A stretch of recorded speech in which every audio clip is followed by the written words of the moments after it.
Hi everyone, I'm Abigail Rabolo and I will be presenting my individual case analysis on former Congressman Anthony Weiner. In a viral 2010 video, New York Congressman Anthony Weiner is thrust into the spotlight after giving an invigorating and passionate rebuttal on the House floor after the Republican Party attempts to block health care for 9/11 rescue workers. At this time, he has been a congressman for 11 years and served as a New York City councilman for 7 years before that. The following May, a photo of a faceless man in his underwear is posted on Weiner's Twitter account and is quickly taken down. In an interview with CNN on June 1st, Weiner pushes the notion that he did not post the photo and that his account was hacked. Throughout the interview, he continuously dodged questions regarding whether or not the photo is of him. Furthermore, he mentions that he has hired a law firm to identify the alleged, quote, hacker, and tries to affirm that an outside investigation is not needed. In a sudden press conference a few days later, Weiner admits to lying about his account being hacked, and then he also admitted to engaging in inappropriate online relationships with other women. He also remorsefully apologized to his wife, Huma Abedin, and his family. He also added that he had no plans to resign from Congress nor to separate from his wife. Huma Abedin had an extensive experience in politics and worked as Hillary Clinton's advisor for 15 years. A few days later, the couple announced that they were expecting their first child. Weiner asked for a short leave of absence from Congress so that he could seek treatment to focus on becoming a better husband and wealthy and healthier person. While this seemed like a good idea in short, the next day more photos of Weiner surfaced, which he took of himself in a locker room. And on June 16th, in another press conference, Weiner announced his resignation from Congress and apologized for, quote, the personal mistakes I have made and for the embarrassment I have caused, unquote. Fast forward to May 2013. Anthony Weiner and his team released a photo which announced his campaign for the Democratic nomination for New York City mayor. In the video, Weiner states, I've made some mistakes and I know I let a lot of people down, but I also learned some tough lessons. I hope I get a second chance to work for you. Simultaneously, Weiner allows Josh Cregan and Elise Steinberg to film Weiner, a documentary about what was supposed to be centered on his triumphant return to politics. In this documentary, he claimed that running for mayor was the straightest line to clean up the mess he made and to give his wife her life back. While Abedin wasn't too fond of being in the spotlight or speaking in front of a crowd, she participated in her husband's campaign anyway. As this segment of the documentary continues, Weiner and Abedin seem to be a bit more comfortable together on their time on the campaign trail. And as the campaign continued, with hope and support, Weiner believes that he has successfully passed a graveyard. But that hope is short-lived because on July 23rd, more photos and text conversations surfaced, those of which took place after he left Congress in 2012. In the documentary, his campaign's communications director, Barbara Morgan, let staff members know that denying these actions is definitely not going to be their strategy this time. A press conference in the campaign office is held on the same day, and just before the conference starts, Anthony asks his wife, Huma, the timeline of his own scandal.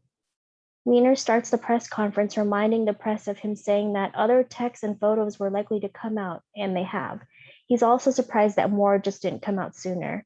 He tries to clarify the timeline, stating that some of them happened before and after his resignation from Congress. He then shifts the attention to his wife, affirming that during his time away from politics, they were working through some things in their marriage, that he's pleased and blessed she gave him a second chance. Abedin then has a turn on the mic, and she reiterates that she loves and has forgiven her husband and states that they just want to move forward. During the rest of the campaign, Weiner has to answer even more questions about his past lewd actions and the timeline, whether it be on TV by newscasters or by New York City citizens at appearances. He forgoes the advice of his wife and his campaign staff and takes up interviews with as many people and outlets as possible in an effort to save of what's left of his candidacy. He couldn't even control his emotions when things got heated on the rest of the campaign trail. He got into an argument with Lawrence O'Donnell on his show The Last Word, in addition to another encounter with a heckler at a bakery. After he loses the election to Bill de Blasio, Weiner makes his concession speech and hurries out to his ride home. His security team scuffled with the reporters, and through the car window, he flips off the cameras. Back at home, he blames his actions on the press to the documentary crew. For questions regarding this presentation, what could have been done regarding crisis communication efforts? From the beginning, Weiner lied and denied about the original photos posted online. His spokesperson at the time, Dave Arnold, perpetuated the lies as well. Weiner, Arnold, and his PR team at the time should have outright just admitted the photo was of him and posted by him. Trying to blame the photo on a hacker and just dodging questions made the situation worse.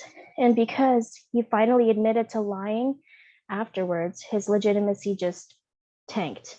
The efforts Weiner and his team took up during the first sexting scandal would just unfortunately bleed into the second one. Before photos and texts were released during his campaign, he was actually able to answer questions regarding his integrity and character and took accountability. But after the second wave of photos, he had to straighten the timeline of his inappropriate behavior.